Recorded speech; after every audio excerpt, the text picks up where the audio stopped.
Amen. Salamat po sa prayer. Muli, Happy Mother's Day sa lahat ng mga nanay. Happy Mother's Day sa aking nanay. And hindi man welcome kasi taga dito naman ang mga Diano. Pero masaya tayo dahil nagbalik from abroad sila Lenlen, Jezreel. May papagalitan uli ako. Ay, joke lang. So, purihin ng Panginoon dahil binigyan ulit tayo ng isang linggo na magsama-sama, and I'm so happy to see all those beautiful faces smiling back at me. Wow. So, blessed Sunday morning sa ating lahat. So, magpapatuloy po tayo sa ating sermon series entitled Back to the Bible, Can We Trust It? So last Sunday po, hinarap natin ang isang katanungan na how powerful is the Word of God? Na-deal po natin niyan. It is powerful because it is living and active. It is piercing and penetrating to the innermost being of a person, and also it trains the believers to be responsible and accountable followers of Christ. So yun ang mga kapangyarihan. Marami pa po yon at iyan ang ilang kapangyarihan ng Biblia. This time, ang tanong naman po na ating kakaharapin ay how valuable is the Bible? Gaano ba kahalaga ang Biblia? I believe that we can trust the Bible because it has far more value than any other valuable things that we can ever have in this world. Marami pong mga mahalagang bagay na dapat matanggap tayo o gusto nating maranasan sa mundong ito. Pero wala po sa mga mahalagang bagay na iyon ang makahihigit sa kahalagahan ng Biblia. So madidiscover po natin ang ilan sa mga iyon, ano-ano ba yung mga kahalagahan na iyon, sa ilang saglit lang, ngunit mas maganda di po ba na bago natin simulan ang ating sermon, ay basahin muna natin ang ating text. Buksan natin iyon sa 2 Timothy chapter 3 verses 10 to 17. Maaari po tayo magsitayo bilang respeto sa salita ng Panginoon. So babasahin ko po ito sa English Standard Version.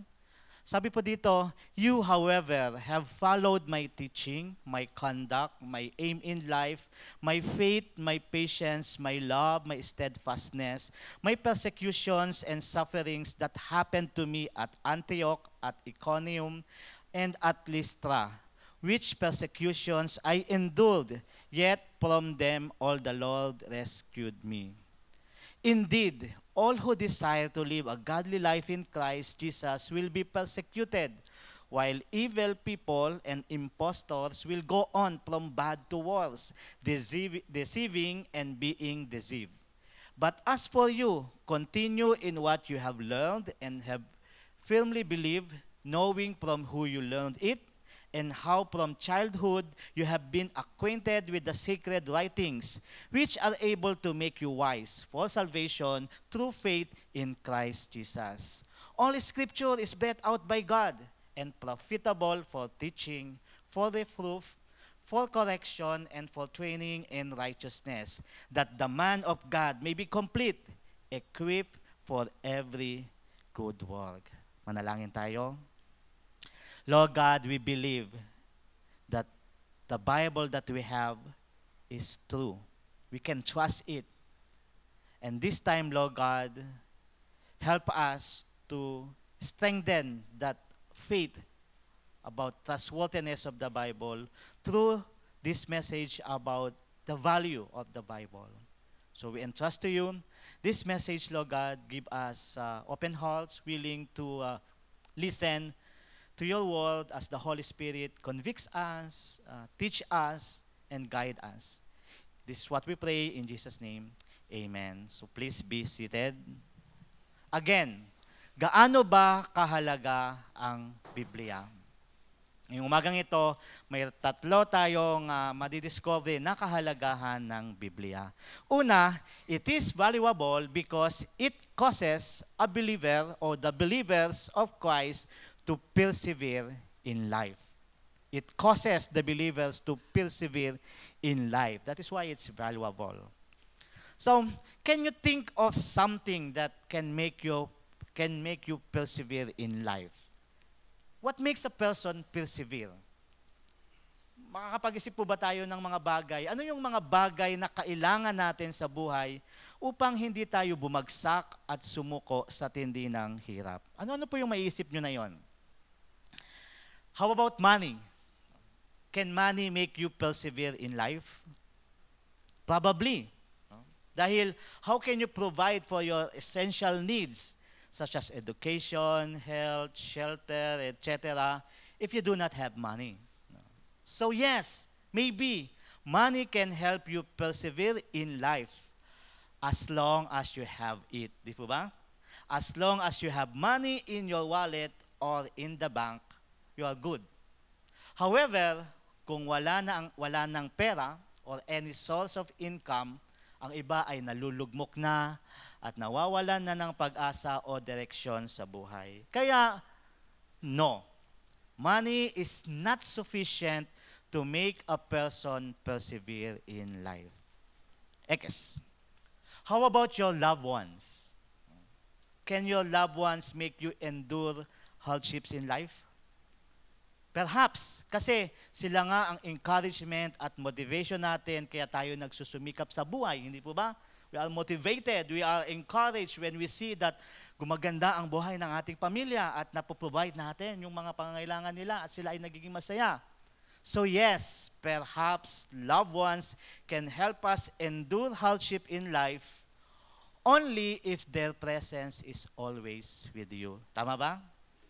However, if you are banking on your spouse or your boyfriend or girlfriend or your kids or your parents as your primary means to persevere in life, how about when they are already gone?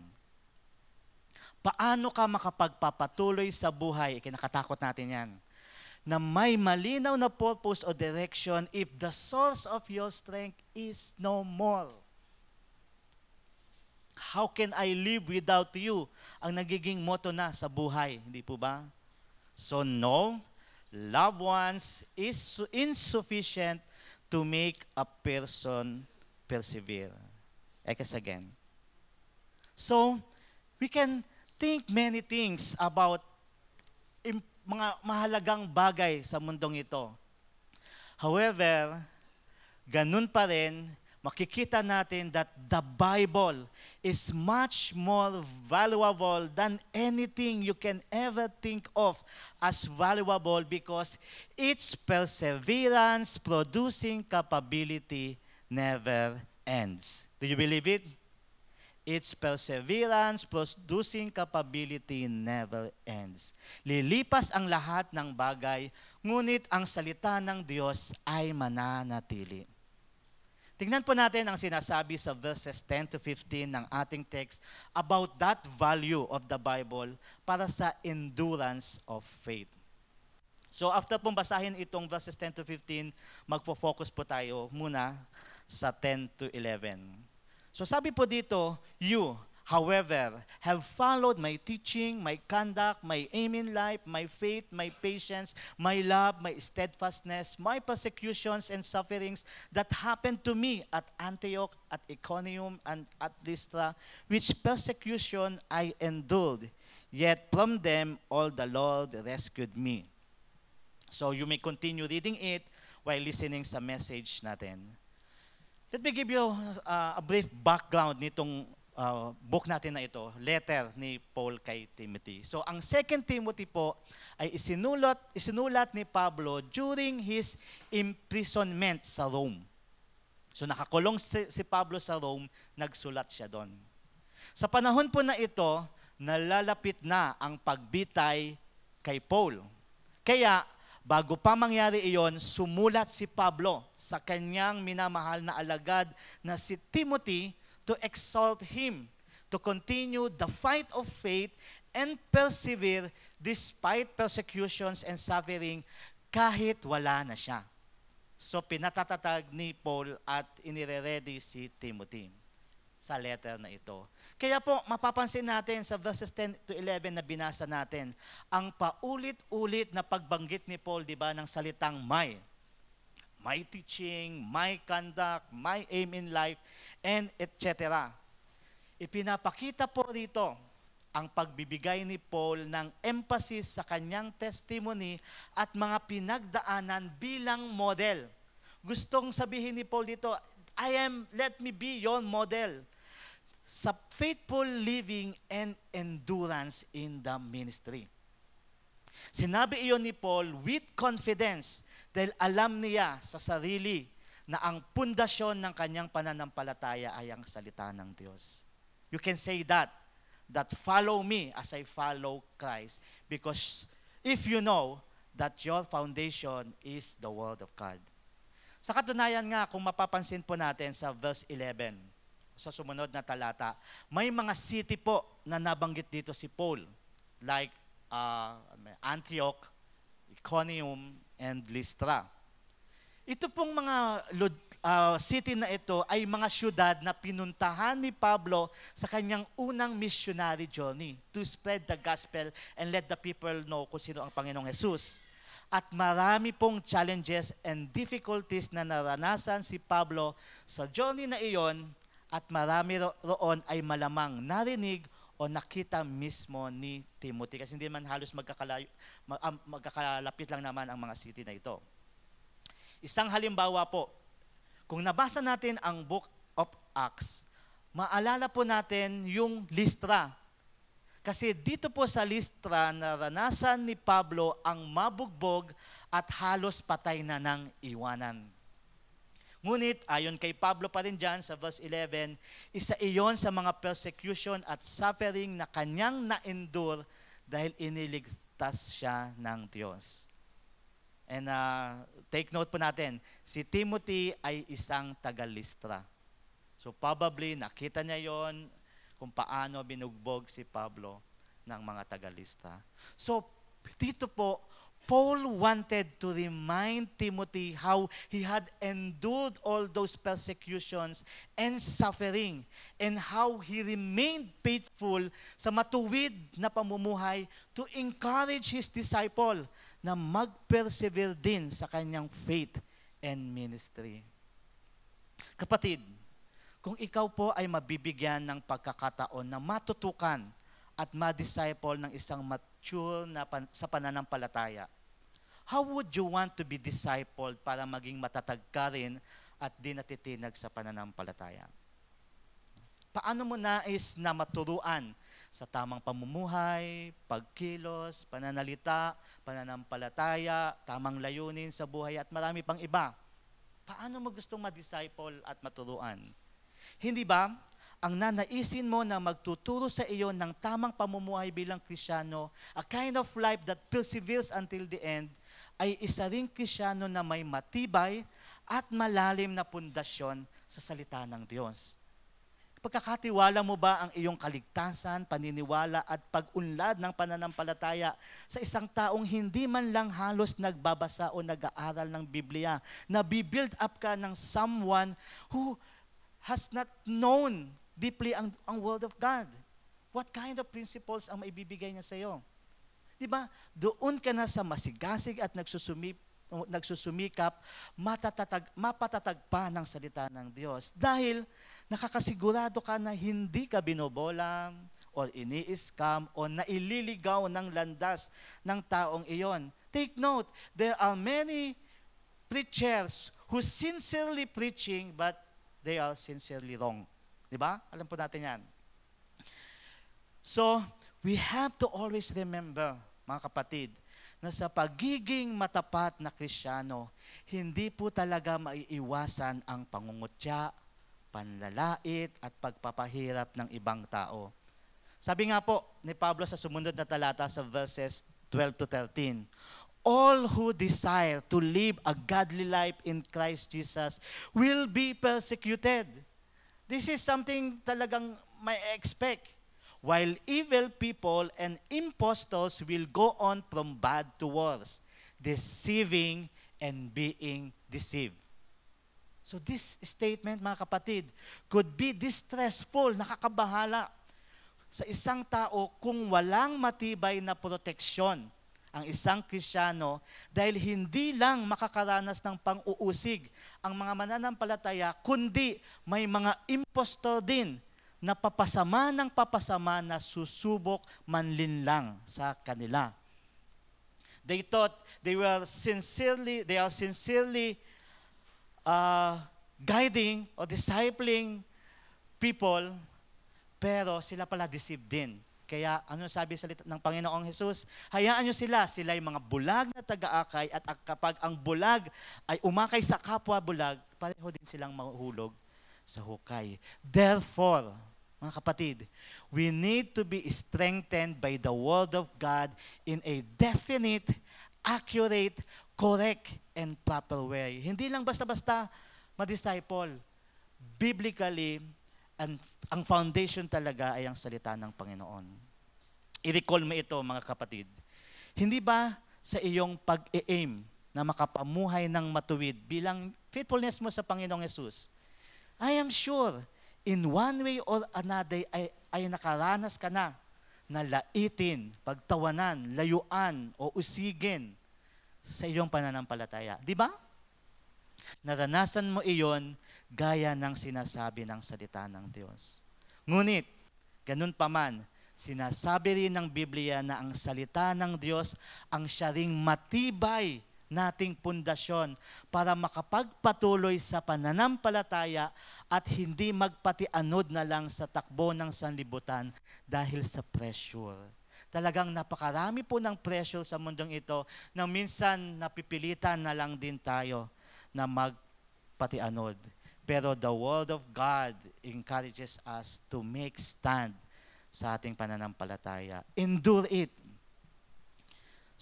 And if we do not have the Bible sa ating buhay, paano po natin malalaman iyon? Mag-endure ka lang.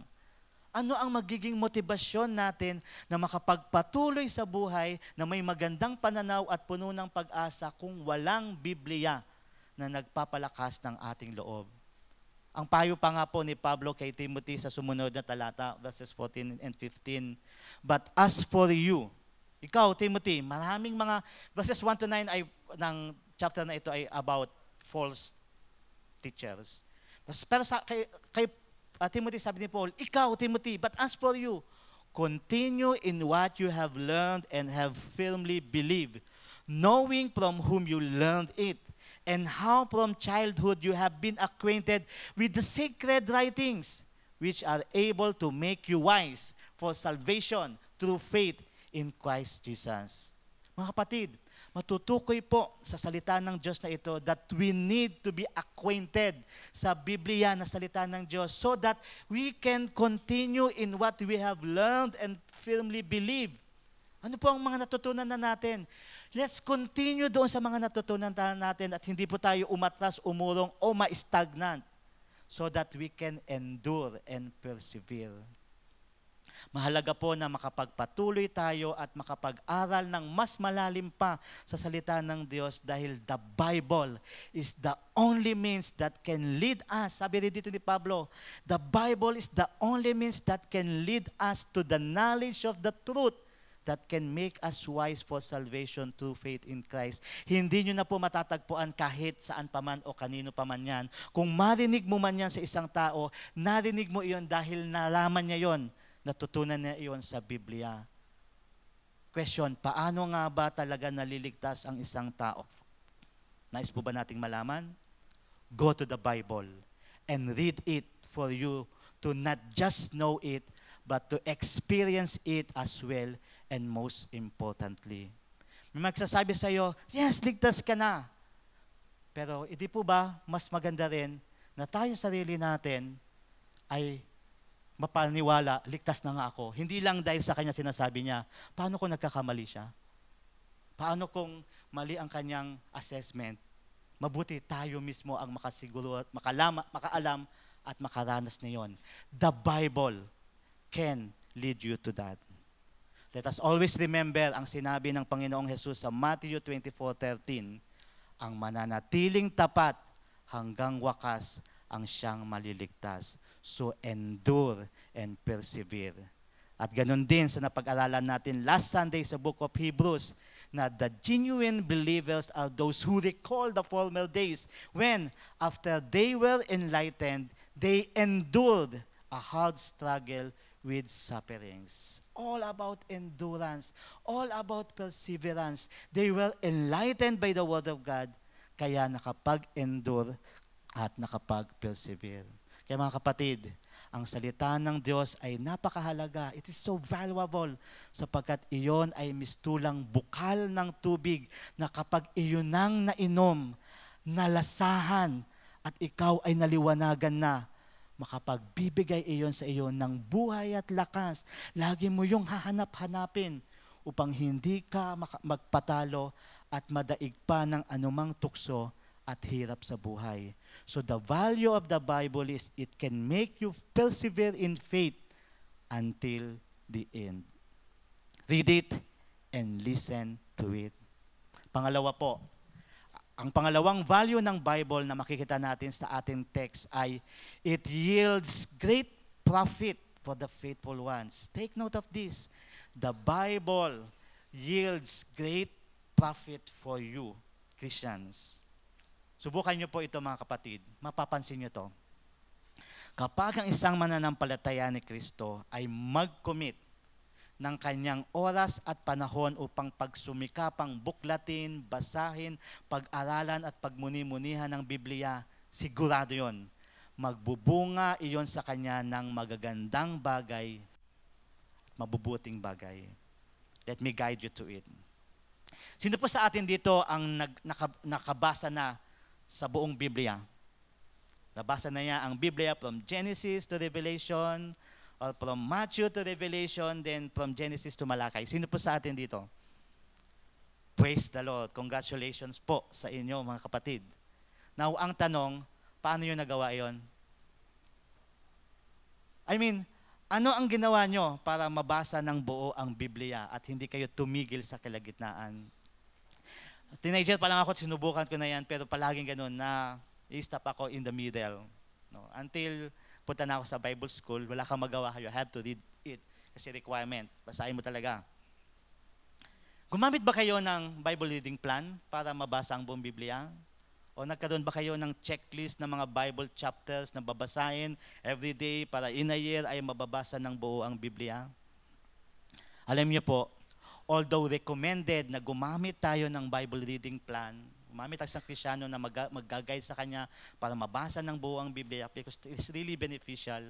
Ganun pa man, kahit ano pang Bible reading plan ang ating gagamitin, kahit man mag-offer pa iyon ng the easiest way to read the whole Bible in a year, hanggat hindi naman po natin nakikita ang value ng Bible, that it is profitable for those who faithfully read it, hindi pa rin tayo mahihikayat na regularly and painstakingly basahin ang Biblia. Siguro, susubok tayo ng ilang araw o ilang buwan, pero later on, matitigil na naman ang regular na pagbabasa, lalo na kapag naging busy ka. That is because reading the Bible requires work. Reading the Bible requires hard work. Para tuloy-tuloy na mabasa ang Biblia, kailangan talaga nating trabahuhin iyon. Take note of that. Tatrabahuhin talaga natin na mabasa ang Biblia. And since it requires hard work, we need to know din how profitable it is to read the Bible. At kung mangyayari ngayon, mapagsusumikapan na nating mabasa at mapag-aralan ang ating Biblia. Sigurado po iyon, mga kapatid. Let's think about this and evaluate ourselves. Ikaw po ba ay isang mag-aaral na nakapagsumikap o nagsusumikap mag-aral? Paano mo nagagawa iyon? O kaya, ikaw ba isang professional or employee na nagtatyaga sa pagtatrabaho? Ano ang iyong ginagawa para makabangon sa araw-araw at makapagpatuloy sa trabaho? O kaya ikaw ba ay isang business person na ginagawa ang lahat ng makakaya para ma-promote ang iyong business at mapaunlad iyon? Paano mo po ang pagsusumikapang gawin ang mga iyon? Hindi ba lahat ng mga iyon, pag-aaral, pagtatrabaho, business, or even vlogging and content creating at iba pa, ay nagagawa natin dahil alam natin at nakikita natin ang value o kahalagahan ng pagsasagawa ng mga iyon. The point of the matter, mga kapatid, is when we began to see the value of something, that it could benefit us in a good and great way, then we would begin to commit on doing and accomplishing it too, even if it requires us hard work. Di ba? Bakit ang dami-daming mga vlogging, reels, and content creating ngayon? It is because it is profitable para sa mga vloggers at creators sa panahon natin ngayon. For example, na-discover ko, ang isang YouTube channel pala na may 1 million subscribers can receive monthly an ad revenue na umaabot sa 250,000 to 1 million pesos. So ipapakita mo lang halimbawa kung gaano mo ubusin ang napakaraming pagkain, maaari ka nang kumita ng malaking halaga. Kaya people keep on saying, just like and subscribe to my YouTube channel para makagawa pa ako ng more videos. We're not saying that it's bad. But again, the point of the matter ay nagagawa ng isang tao ang ganoong pagsusumikap dahil mayroon siyang inaasahan o nilulook forward na profit mula sa gawaing iyon.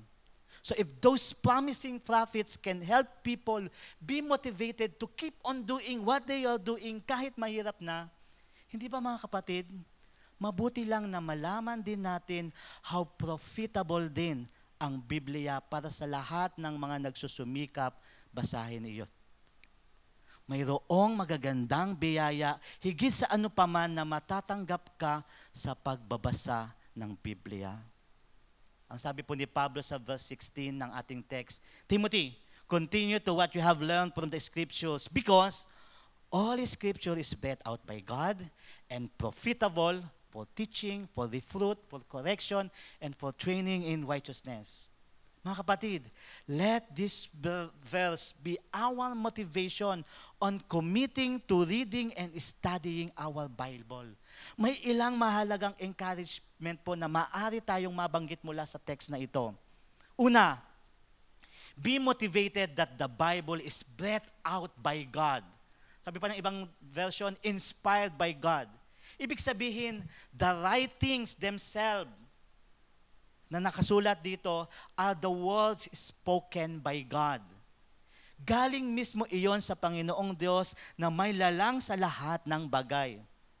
At nasulat po ito sapagkat iyon ang nais na ipaalam ng Diyos sa tao upang makilala siya. Yung mga hindi na nasulat dito, hindi na iyon kailangan pa natin. Pero kung anuman ang mga nasulat dito, yun ang gusto ng Diyos na malaman natin at malalaman din kasi natin dito kung ano ba ang magandang plano niya sa buhay ng kanyang nilikha.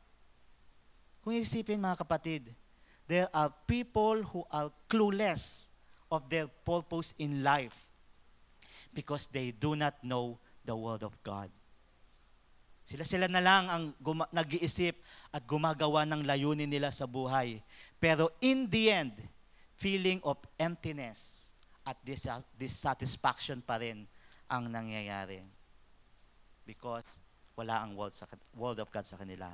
Isa pa, another motivation to read the Bible is it's being profitable. Na-mention na natin kanina. Kung pagsusumikapan nating buklatin, basahin at pag-aralan ng Biblia, sinisigurado niyon sa iyo na magre-resulta iyon ng magagandang bagay. Ano-ano ang mga magagandang bagay, biyayang iyon? Una, tamang katuruan o sound doctrine. Alam niyo po ba na hindi lang religious sector like Christianity ang nagtuturo ng doktrina? May mga secular group po na nagtuturo rin ng kanilang doktrina. Isa ng halimbawa roon ay si Karl Marx. Maalala natin siya, si Karl Marx. Ang doktrina niya ay tinatawag na Marxism. Ayon doon, sa doctrine na iyon, ang nagpapahirap sa tao ay ang pagkakaroon ng different classes, yung bang level ng tao sa society. Mayroong working class at mayroon ding capitalist class. Dapat daw, ayon sa Marxism, ay pantay-pantay ang tao sa society para walang naghihirap at nagpapahirap. Kaya, nabuo ang tinatawag na communism. Diba? Mayroong bansa na communist. So, iyon ang isang halimbawa ng secular doctrine na in one way, kung titingnan naman, maganda sana ang pananaw ng doctrine na iyon. Pero, nagdulot pa rin naman ng iba't ibang kaguluhan, revolusyon at pang-aabuso yung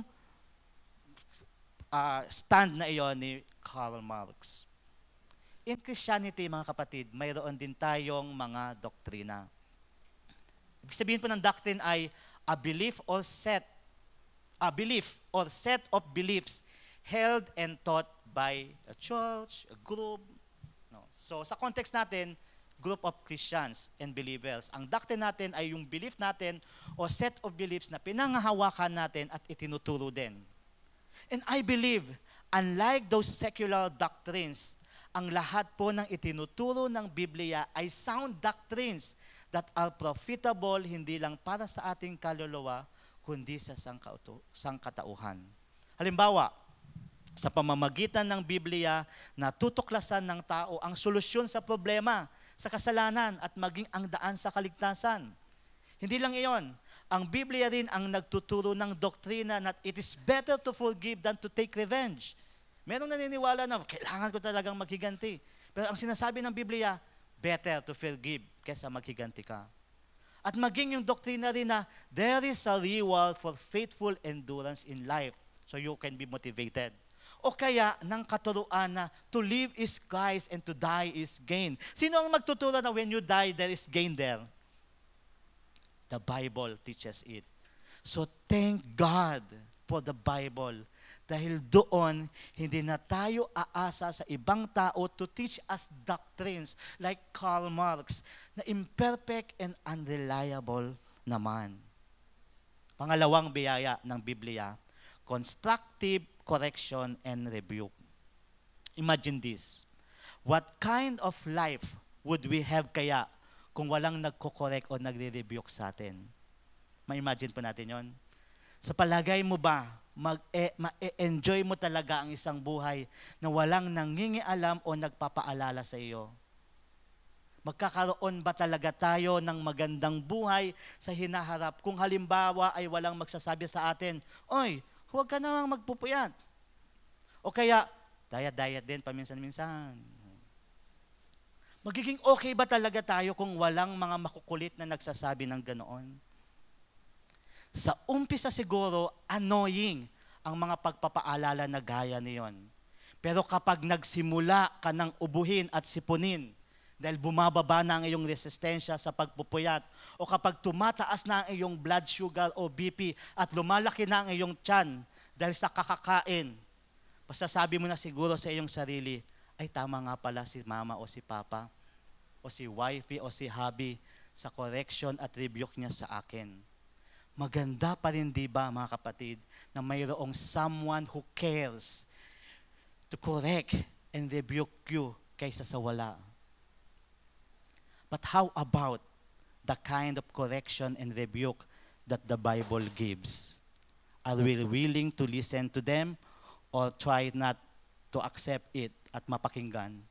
Such as, and let us neglect our meeting together as some people do, but encourage one another, especially now that the end of His return is drawing near, in Hebrews 10:25. Hindi kaya magiging profitable sa ating paglago bilang isang iglesia kung ang lahat ng membro ay makikinig sa reminder na ito, na ang bawat mananampalataya ay nagsusumikap makapag-commit sa regular na pagdalo sa ating pagtitipon as much as possible at matapat na pakikiisa sa mga ministry natin dito sa iglesia that encourages one another. Anong iriresulta? Makikita natin na resulta kung ganoon tayo lahat sa pagkukomit ng ating pagdalo at pagkikiisa. O kaya ang rebuke na, run from anything that stimulates youthful lust. Instead, pursue righteous living, faithfulness, love, and peace. Enjoy the companionship of those who call on the Lord with pure hearts. 2 Timothy 2:22. Hindi kaya matutulungan tayo nito sa ating matuwid na pamumuhay at sa magagandang testimony sa ating pagwi-witness bilang Kristiyano kung magaan sa kalooban nating pakikinggan ito at hayaan nating mapaalalahanan tayo araw-araw. And so that is the blessing ng Bible. Another more, pangatlo, the Bible is profitable dahil it is needed for our training in righteousness also. Let us remember, mga kapatid, minsan naisip ito o nakakalimutan natin, na when we become Christians, doon pa lang tayo nagsimulang magsanay sa paglakad sa isang bago at matuwid na pamumuhay. Di ba? Sabi nila, when you become a Christian, you are already changed. Yes, that is sa paningin ng Diyos. That is by God's standard. Positionally, you are already saved. You are already changed. You are already holy. However, kailangan pa rin nating sanayin ang ating sarili. Dahil meron tayong mga natutunan noon na inappropriate sa paningin ng Diyos. Agree ba kayo na it is more difficult to unlearn something than to learn it? Di ba? Kung nasanay ang isang tao halimbawa sa pagsisunungaling noong hindi pa siya Kristiyano, isa iyon sa magiging struggle niya ngayong naging Kristiyano na siya. Kung noon ay anger management ang problema niya, from time to time, lilitaw pa rin iyon kahit Kristiyano na siya. So dapat niyang i-manage pa rin iyon until ma-overcome na niya ang kanyang uncontrolled LDM. Kaya, when a person committed himself or herself to reading and meditating the Bible, it will yield him or her a profit na isang kasanayan na makapamuhay ng may katuwiran. Nagsasanay pa tayong lahat, totoo yon. Kaya there are some failures, mistakes, hindi magandang ugali na makikita because we are still under training. But the Bible will provide us true-to-life lessons, teachings and examples like David, like Samuel, like Paul, like Timothy, like Peter, upang maturuan tayo kung paano mamuhay ng matuwid bilang tagasunod ni Kristo. Yun po ang isa pang kahalagahan ng Biblia. It is profitable to those who faithfully engage in reading and studying it. Lastly, it makes Christian be productive and produce works. That's the value of the Bible. It can make you be productive and produce good works. A Christian that is productive and producing good works. Why? As Christians, do we need to be productive? Di ba yung tanong? And what kind of produce or fruit should we have? Let me give you an illustration. Alam niyo po ba na may mga puno na halos magkakapareho ang daon? Alam natin yan, di ba? Example, ang apple at peras ay may similar leaf shapes. Halos magkapareho ang hugis ng dahon niya. Pati yung texture, dahil sa kanilang close genetic relationship. So, paano mo mas madaling malalaman kung ang isang puno ay apple o peras? Paano? Yes, you can know it by its fruit. Check the fruit. Don't check the leaves. Malilito ka talaga. But when you check the fruit, you will know, sure, apple ito. Sounds familiar? Yes. Matthew 7:20 says something similar about it. Sabi doon, just as you can identify a tree by its fruit, so you can identify people by their actions. So para kay Paul, what kind of fruit ba that Timothy and every believer of Christ should produce? What kind of actions ba iyon? 2 Timothy 3:17, last verse ng ating text, that the man of God may be complete, equipped for every good work. According to this text, in connection sa verse 16, the purpose of the Bible is to make us people of God and followers of Christ complete. That is, equipped for every good work. Do you remember, mga kapatid, what Philippians 1:6 says? It says, God who began the good work within you will continue His work until it is finally finished on the day when Christ Jesus returns. That's a wonderful promise for us. Huwag po natin kalilimutan, mga kapatid, na ang Biblia ang primary means ng Panginoon in accomplishing that promise. In Philippians 1:6, that the good work God began in us will continue its work until it is finished by supplying us His word that can help us continue.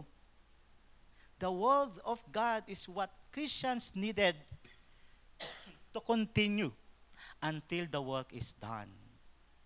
So we are all under progress, but the Lord is actively working in us. The Word of God is alive and active. Maalala natin yon?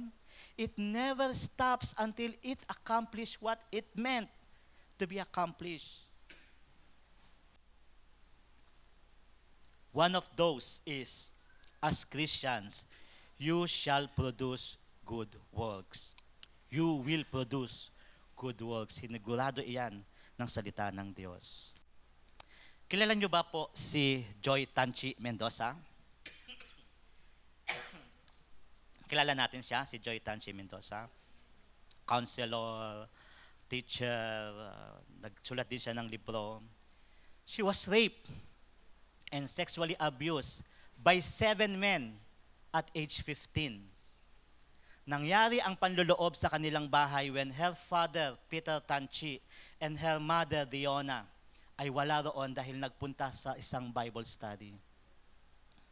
But despite that horrible experience, nanatili siyang nagtitiwala sa Diyos at nananangan sa kanyang salita. Because of that, eventually ay natutunan niyang makapagpatawad at mapigilan ang kanyang puso na magtanim ng galit dahil may nauna nang nakatanim na salita ng Panginoon sa puso niyang iyon. Ang sabi nga niya sa isang interview about her testimony, they can touch my body, but they cannot touch my soul because it belongs to God. So that was the peace that I had. Remember, the fruit of the Holy Spirit is love, joy, peace. You can have that produced if the Word of God dwells in your heart. Hanggang dito na lang muna po ang mensahe ng Panginoon para sa atin ngayong umagang ito. Nawa ay mas lalo tayong nahikayat, nabuklatin, basahin, pag-aralan, at paglaanan ng kalidad na panahon ang Biblia na salita ng Panginoon, dulot ng mensahe ito sapagkat napakahalaga po niyon sa ating buhay. Huwag nating sayangin ang halaga ng Biblia. The Bible is valuable because it causes believers to persevere in faith until the end. It yields great profits for the faithful ones who read it regularly. It makes Christians be productive and produce good works. Salamat sa napakayamang salita ng Panginoon. God bless us all.